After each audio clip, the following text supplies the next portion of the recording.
All right, welcome back to Rounding the Bases Extra Innings. Joel Goldberg, Dave Komar. Hope you will check out the audio version of this podcast wherever you get your podcast. A lot of great insight, as well as Dave's new book.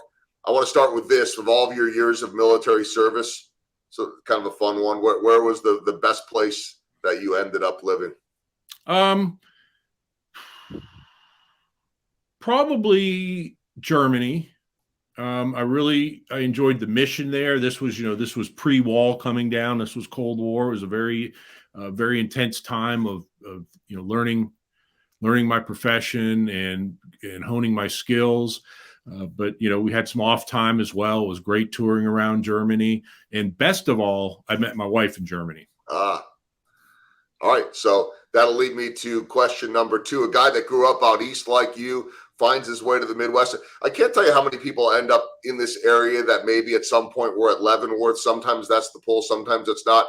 I don't know if I can call you a Midwest guy, but I sort of feel like you are now too. Could you ever have envisioned in your younger years or serving throughout the military that you'd end up settling down in Kansas City, Missouri?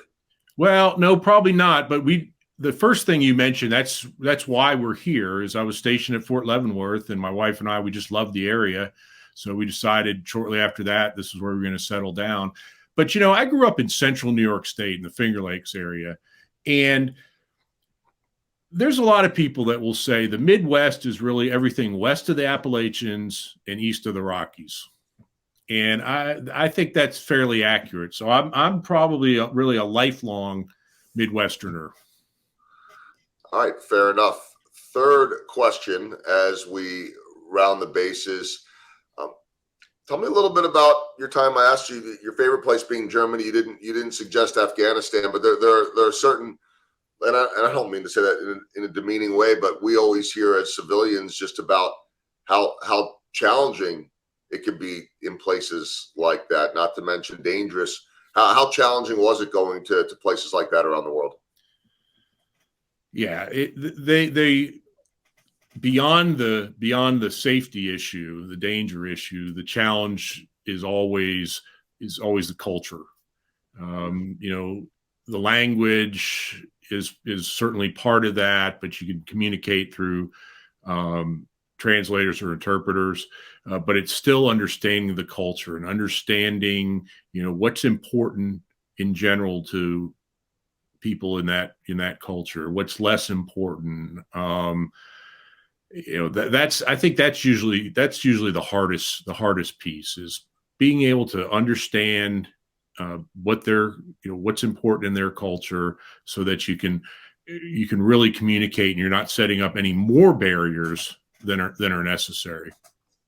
All right, final question, the walk-off, and we talked a lot about the book and the audio version of the podcast. The other, I think, passion project of yours, if I'm labeling it correctly, because I know that this was a passion project, is the work that you do, your wife as well, in communities involving poverty. You touched briefly on that. Is there something over the course of your career that moved you to make that such a focus? I think one of the things is traveling and, going to many, many places around the world and seeing just abject poverty. I mean, just, people don't have, 2 sticks to rub together to build a fire. And the sense of desperation that can lead to. And then you come back to the United States, the richest, most advanced country in the world. And we still have that going on. We still have people, and it's not just sort of a far off issue. It's an issue right here in our community in Kansas City. So, that really is, and it's also, it's also part of our Christian faith to help out those who are less fortunate than us.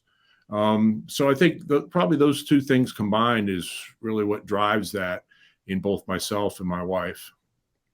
It's meaningful work. It's incredibly important.